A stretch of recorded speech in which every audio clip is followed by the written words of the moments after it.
Coming to the module 5, we'll be talking about documentation and legal compliances.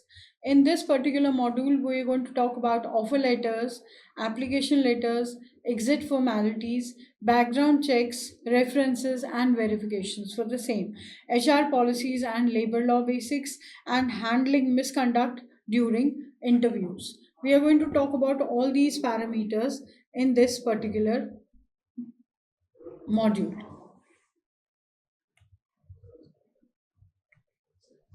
What it means, referring to the systematic management of HR records and adherence to labor laws and regularization to ensure legal and operational integrity.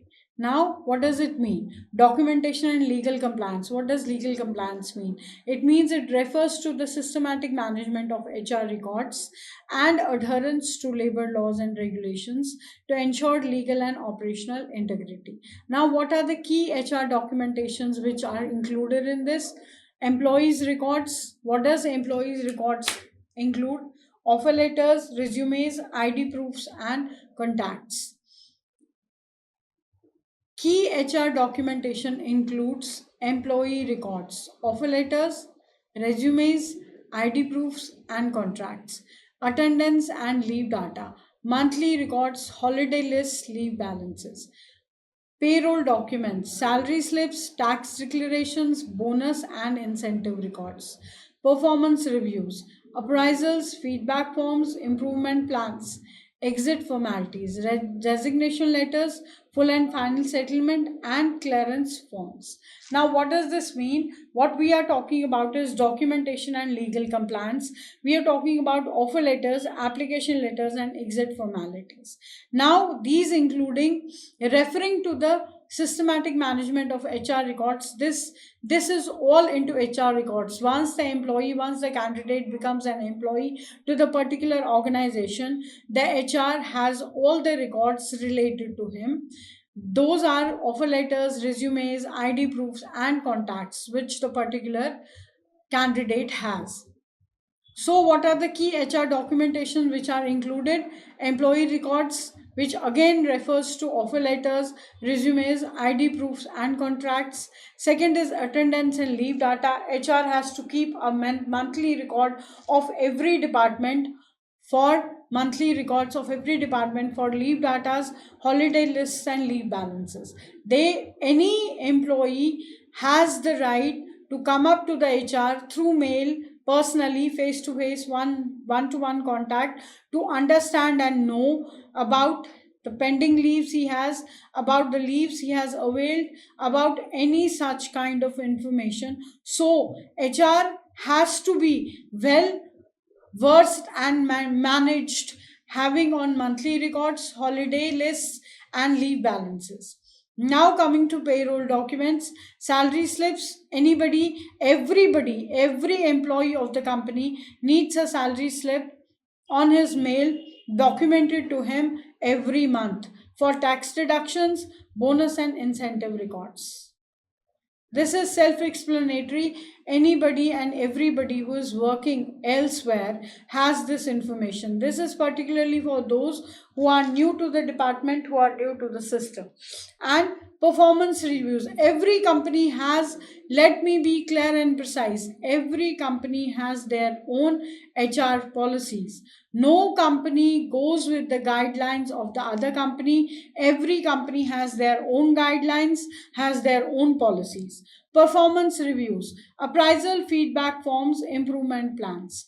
Appraisals are done once in a year or twice in the year, as and when the company is having it as per the records. What are appraisals? Appraisals are whatever goals you have set for 3 months, 6 months with your managers. How are you performing? What is your performance rate? How are you doing in the creditability of working? Are you improving? Are you not improving?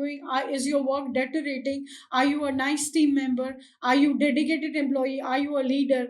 All these parameters are covered in your goal settings, which are rated by your manager and then further given to the HR. For your appraisal, after getting a fixed appraisal, you have a hike in your salaries.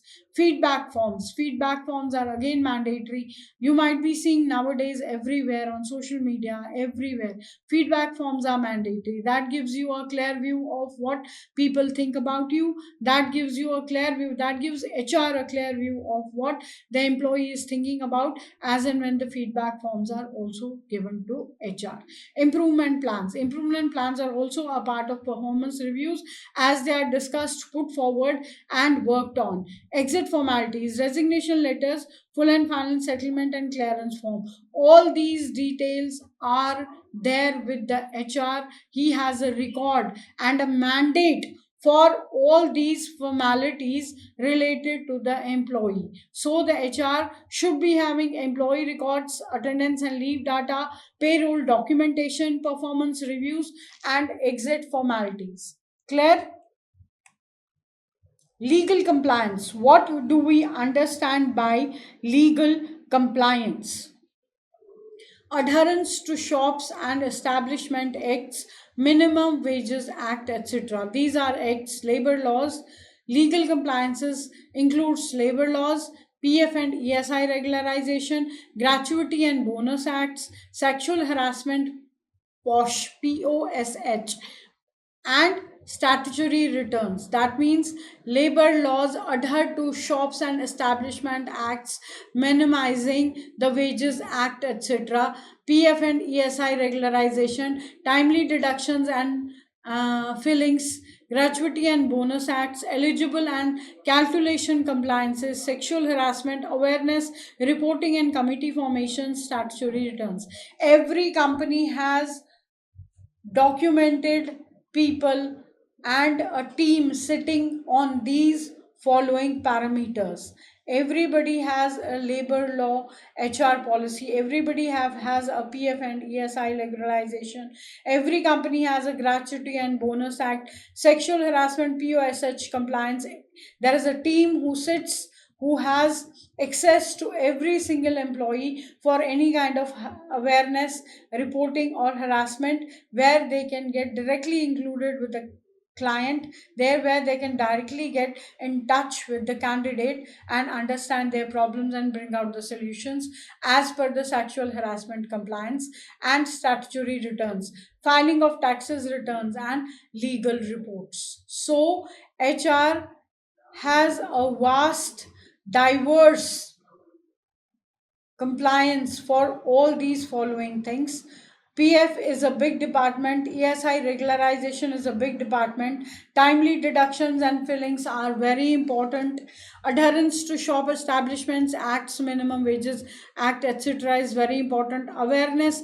Every corner of a company has a sexual harassment compliance corner, where any employee, if he's feeling harassed, tortured, traumatized, can directly go and share his problem, and he will be taken care of.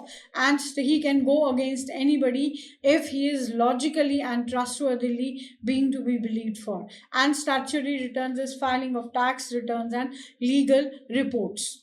Offer letters, applications, and exit formalities includes application letters, formal letter submitted by a job seeker expressing interest in position. You get a formal letter where that particular letter is given by the job seeker who is interested in the position, he wants to hire you, highlights the applicant's qualifications, skills, and intent, and usually accompanied by a resume or a CV.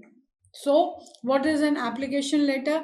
An application letter is a submission of your job seeking expression interest in a position. If a company has outsourced, if a company has a position which you are seeking to work for, you can submit your job seeker expressing interest position over there. You have to highlight the application with qualification, skills, and intent, and usually it is accompanied by your resume or your CV. Second is offer letter, a formal document. Offer letter is a formal document issued by the employer to a selected candidate.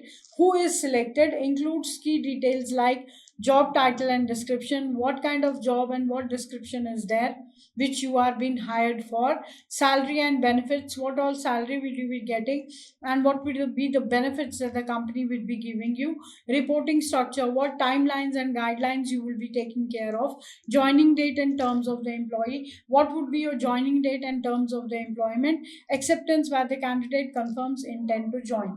When the offer letter is documented by the company, by the HR, and produced or given to the employee, he has to give a confirmation through acceptance by the candidate, which confirms that yes, he is okay with the norms and conditions of the company, he has gone through all the norms and conditions of the company, he gives a signed document back as far as the offer letter is concerned, where he approves his consent and confirms that he is on board with the company.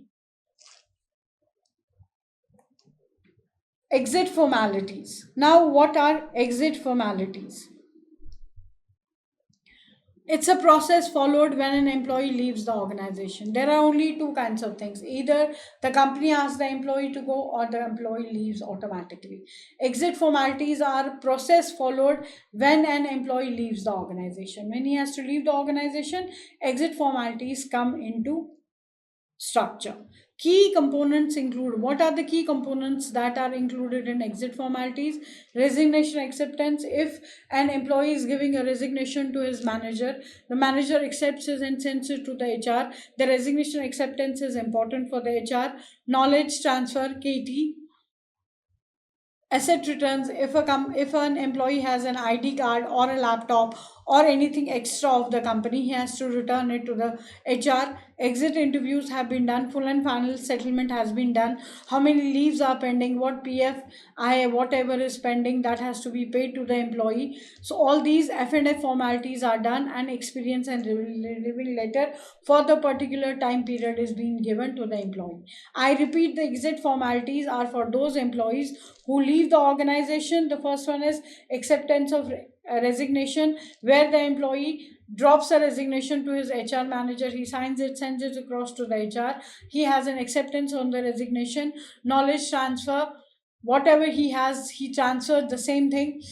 Asset returns, if he has an ID, if he has a laptop or anything else which is on the name of the company, he has to return that back to the company. Exit interviews he has to do. F&F settlement will be done, where his salary will be counted, where his what do you say, leaves or any other thing which is to be reimbursed needs to be counted. That F&F full final settlement is being done, and experience and relieving letter is being given to that particular candidate as and when he leaves the organization. Background checks and references. Now, background checks and a formal process using to verify the accuracy of the candidate's personal, professional, and legal information before hiring. If a company is hiring a candidate, he background check is what he is verifying, as the candidate has provided with the resume his personal and professional details and his legal information. That can include many other things, as and when we are going to talk about it in our key areas checked. First is identity verification, second is educational credentials, third is employment history, fourth is criminal records, fifth is credit and financial records, sixth is social media and online presence. A company is hiring a candidate, the company should be, HR should be very much aware that the candidate who they are hiring doesn't have any legal hassles on him, is true to all the documentations provided to them, the certifications are true, his proofs of identification are true, his records are correct, and his social media digital footprints are clear. Coming to the key areas checked, the first one is identity verification, which includes Aadhaar, PAN, and passport, etc. The second is educational credentials, which includes his degrees, mark sheets, and university verifications.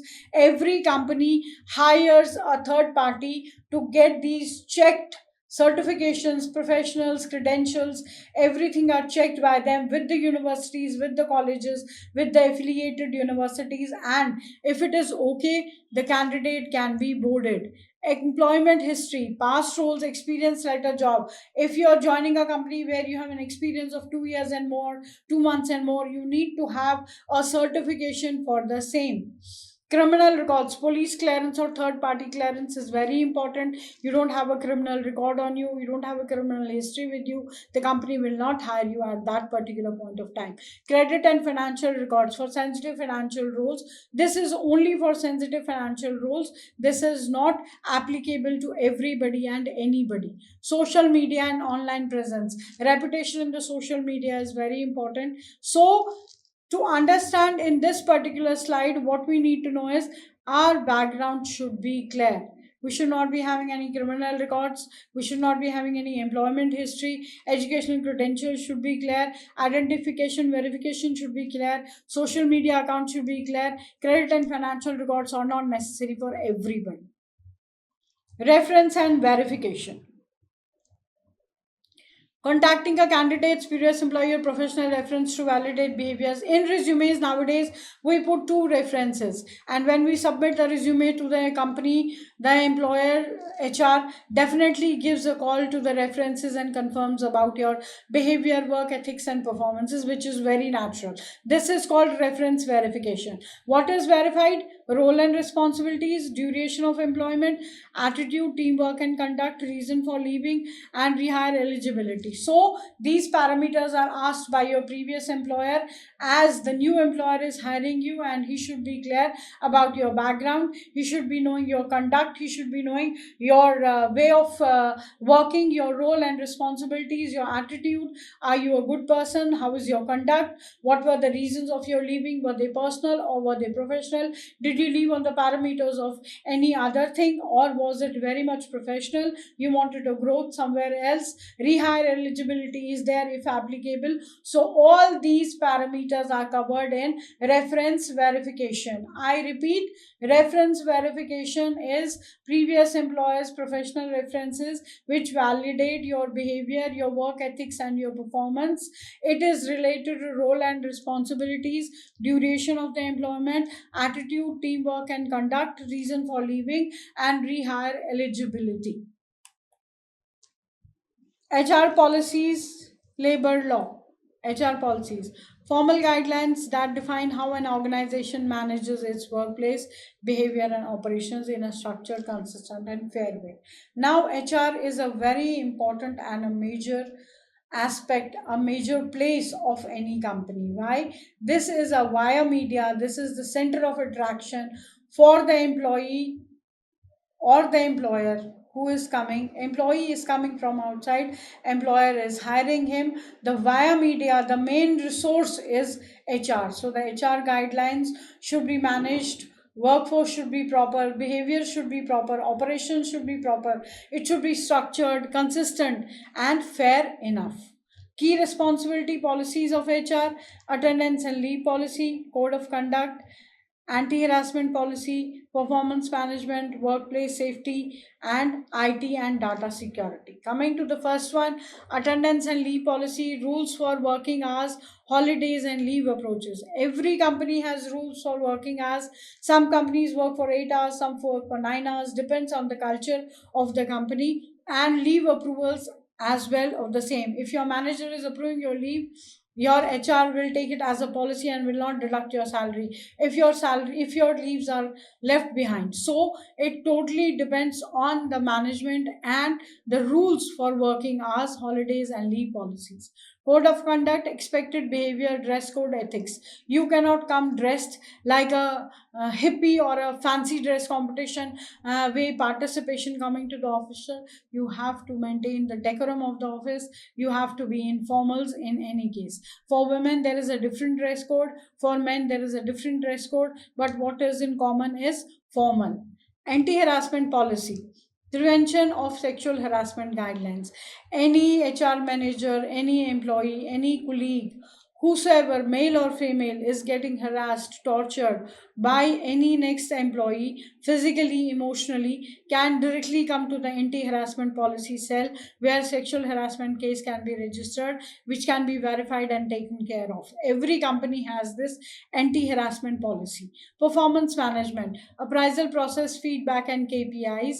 Appraisal, as we have earlier also discussed, depends on the way you work, depends on the manager's rating, depends on the performance, depends on the way you perform as per months and months and months, and give your feedback accordingly.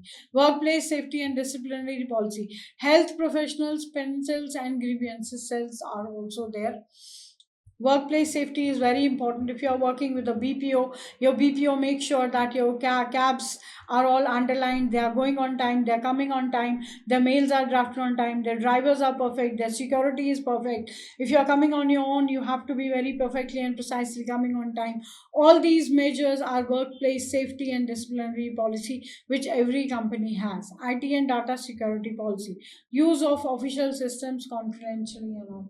Any official system which you are using, which you are carrying, should be taken care as official custody. Should is not your personal property, it is the private, it is the property of the company, so it should be handled confidentially. Basic labor laws,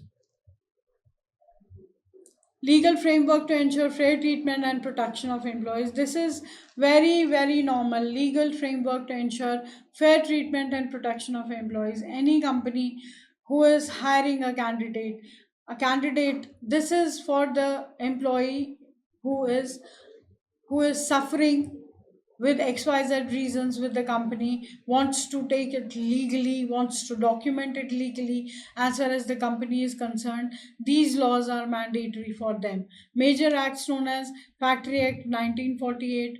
These are the acts which we have described in this: Factory Act, Shops and Establishment Act, Minimum Wages Act, Payment Act, Employee Act, Gratuity Act, POSH Act. Everybody should be knowing about these acts, and the identification of the same, the measurements of the same are very well mentioned over there in, जैसे the way Factory Act includes health, safety and welfare worker. If a employee is working, while working his hands get stuck in a machine and he loses his hand for a lifetime, and safety measures are taken, mediclaim, health policies, welfares of the workers.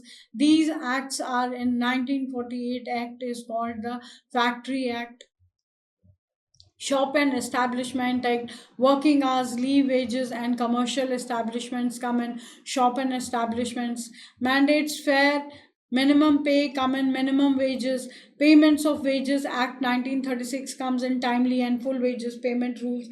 Employees Provident Fund comes in, social security schemes, gratuity funds comes in, financial benefit on long term services. POSH Act comes in, prevention of sexual harassment at workplace. So in this particular slide we have talked about labor laws and the acts which are mandatory and which are applicable on particular things, and these are for the benefits of the employee. Handling misconduct during interview. What is interview misconduct? Any unethical, inappropriate, or unprofessional behavior by a candidate or interviewer during the interview, which is like an HR is interviewing you and asking you off the track questions, asking you personal questions, asking you questions which are not suitable for the job, or you behaving in a very off manner with the HR candidate. These are misconduct acts. Type of misconduct are candidate misconduct and interviewer misconduct. Let's talk about the candidate misconduct first. Dishonesty, false information on resume should not be there. Aggressive or disrespectful behavior towards the HR. Inappropriate comment or attire. Wearing wrong clothes which are revealing is not the right way to come in an interview. This is a misconduct. It can be taken as a misconduct. Attempting to record, interfere with the process. Doing anything, tampering your papers, tampering your work would be considered as the misconduct. So first is dishonesty, not being liable with your papers. Second is being aggressive and disrespectful towards the HR. Third is inappropriate comment or attire. And fourth is attempting for records, interfering with the process. Now, interviewer misconduct, biased or discriminatory questions, unprofessional tone or language, breach of confidentiality, making personal remarks or judgments. What is misconduct by the HR? Biased behavior, unprofessional tone, language. He cannot use any other language except for a professional language. Breach of confidentiality, where he is documenting you with somebody else, making personal remarks or judgments. Oh my God. No, this is not allowed. I would not be exampling it, but very well understood that making personal remarks and judgments is not a behavior, it's not a conduct. So, for candidates, it would be dishonesty in papers, aggressive behavior, inappropriate comment, and attempting to record. And in case of HR, it would be biased behavior, unprofessional tone, breach of confidence, and making personal remarks or judgments. How to handle it? Now we need to learn how to handle this. Stay calm and professional, document the incident after the interview, report internally, terminate the interview, or review policies. The first one is, now in the previous chapter, in the previous slide, we learned what are behavioral problems for the HR, misbehavioral problems, and the candidate. Now, how can we handle this? We can stay calm, avoid escalation, and maintain control on yourself. If you can do that, document the incident when you leave the HR premises, leave the interview, put it in black and white on mail with time and behavior observed, report it and escalate it to the HR leadership, terminate the, if your behavior is getting cross limited, respectfully leave the session, please go, and review policies, ensure interviewers are trained in ethical conduct and anti-bias practices. So these five parameters need to be covered. If you're not happy and satisfied with the conduct of the HR, stay calm and professional. The first thing is, if you can handle it, stay calm and be professional. If you can't do that, then document the incident, note date, time, and behavior observed, report internally, escalate the matter to the other HR leadership and compliance team, terminate the interview if it is going beyond your understanding and it is crossing limits. Please respectfully leave the session. And the last one is, please ensure that the trainers are ethical and anti biased. They are not biased. Thank you.